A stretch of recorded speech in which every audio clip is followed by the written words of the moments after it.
The Kabbalah and the I Ching are two of the most universal symbolic systems on the planet today. The I Ching, symbolic system of the Far East, is both a philosophical system and a method of divination that has influenced China's two principal religions, Taoism and Confucianism. The I Ching is based on the system of the Great Tao or Great Tai Chi, Yin female and Yang male. According to Chinese belief, every event and thing in the universe arises from the interaction of these two principles.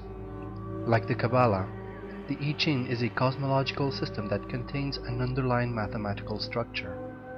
As a symbolic system, the I Ching reveals the underlying harmonic pattern, an eightfold pattern that creates 64 8x8 hexagrams, each of which is made up of 6 lines that can be in any combination of either broken yin or unbroken yang. In the Tai Chi Chuan symbol of the yin and yang, there are 2 sides, each with a little dot that shows that in each side there is always a tincture of the opposite. The permutation of the yin and yang lines create the 4 code letters Young Yang, Old Yang, Young Yin, and Old Yin. These are the same as the 4 amino acid letters written with the same binary language. When a third line is added, the yin and yang combine to create 3-line trigrams in 8 possible permutations. Combined with each other, the 8 trigrams further combine to create 64 6-line structure hexagrams. At this level, we see that the I Ching is the expression of the unfolding of the universe binary mathematics. This is the exact dynamic that produces life, and hence the 64 codons of the DNA are exactly the same when written in the same yin-yang code language. The system of the I Ching demonstrates that our actual biological and psychological nature is written in a mathematical language, that of our DNA. This underlying template can be likened to the template of the God particle, with its 288 square mass value and its 13 times 216 energy value, where a priori mathematical codes provide the templates of the primary structure of phenomenal reality. The I Ching also utilizes the 5 Chinese elements: wind, wood, water, fire, and earth. These combine to create an intrinsic symbolism that still pervades modern Chinese society and is also prevalent in the West. Up until the 1960s, only a few translations of the I Ching had been available. Perhaps the most complete translation is that of Richard Wilhelm, which became quite popular in the 1960s.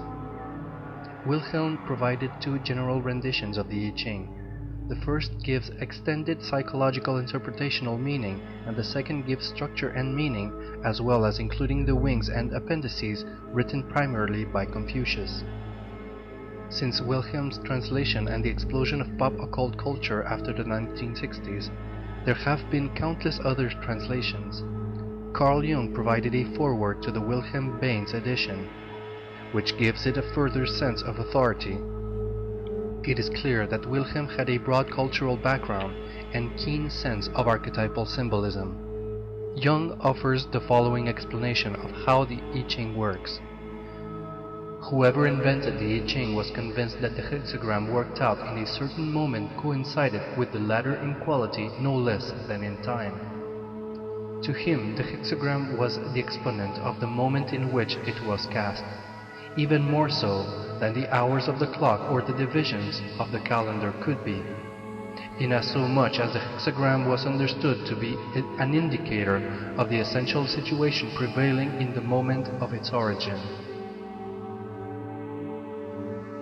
Any symbolic system that is based on pristine mathematical or geometrical structures is universal. These systems form a grid that existed before creation, and in fact, actually demonstrate the process of creation. To recapitulate, there is first number, then geometry, then symbolic structure of the world of image, and finally the world of appearance. Again, we must keep in mind that most symbolic structures that evolved through history, such as astrology, are spatially oriented. The structure of astrology is based on the geometrical figures of 12. This is a static number, while the ever-shifting pattern of planets is dynamic, 13, time-oriented. The Kabbalah is also a static figure in space, as are the 8 I Ching trigrams. The entire phenomenal world is created from a certain number of patterns. This discovery traces back to Pythagoras and his realization that there are only 5 geometrical solids: the tetrahedron, the cube, the octahedron, the icosahedron, and the dodecahedron. Even the post-impressionist painter Paul Cézanne said all of nature consists of a primary cube, triangle, and sphere. You can see pyramids within the mountains and triangular forms in the trees. All the world of appearance constitutes the great symbol underlain by geometry and number. In the final stage of the process of symbolical evolution, the humans finally recognized the meaning beneath the surface of symbol. This reality is part of the system of correspondences and is a reflection of a higher reality that says, as above, so below. Once again, all of this reality is just a symbol of a higher reality that returns us to the matrix of number, where we may begin to reassess the totality of what is.